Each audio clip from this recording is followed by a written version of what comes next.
Hey guys, I thought we'd talk a little bit about power functions and their end behavior. So there's a few cases that we're going to be looking at. The first two are odd functions and the second two will be even functions.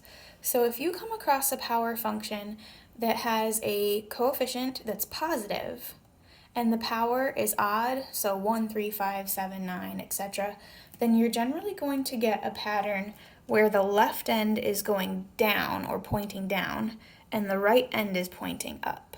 And it could look like a lot of different things in the middle, like it could kind of go like that, or it could have some different looking turning points, but generally the big part of this is that the left end is pointing down while the right's pointing up. Now that would change if you had a negative coefficient there. All right, notice that the power hasn't changed. It's still an odd power, but if you have a negative coefficient on the outside, then it's going to swap. So your left end is going to be pointing up and your right end is going to be pointing down. With even functions, they go the same direction.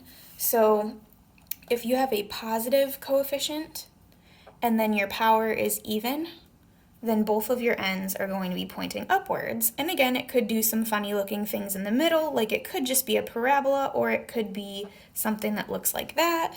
A lot of different things could happen, but the main point is that the two ends are both pointing up when you have a negative coefficient on the outside and an even power. They'll both be pointing down. All right, so you could have something looking like that.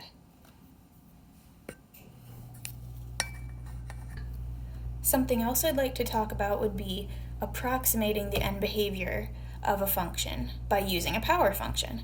So if you look at this big long polynomial, it might be hard to visualize what's going to happen with the ends of it, like pointing up, pointing down, which ones, left, right.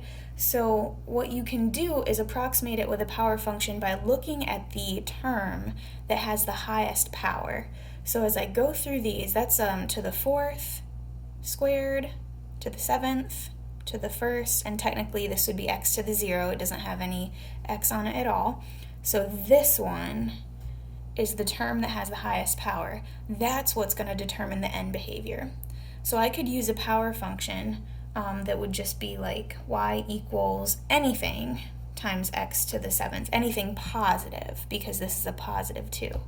And if you recall from what we just talked about, because this is odd, because this power is odd and this coefficient is positive, then you're going to have the left end pointing down while the right end is pointing up.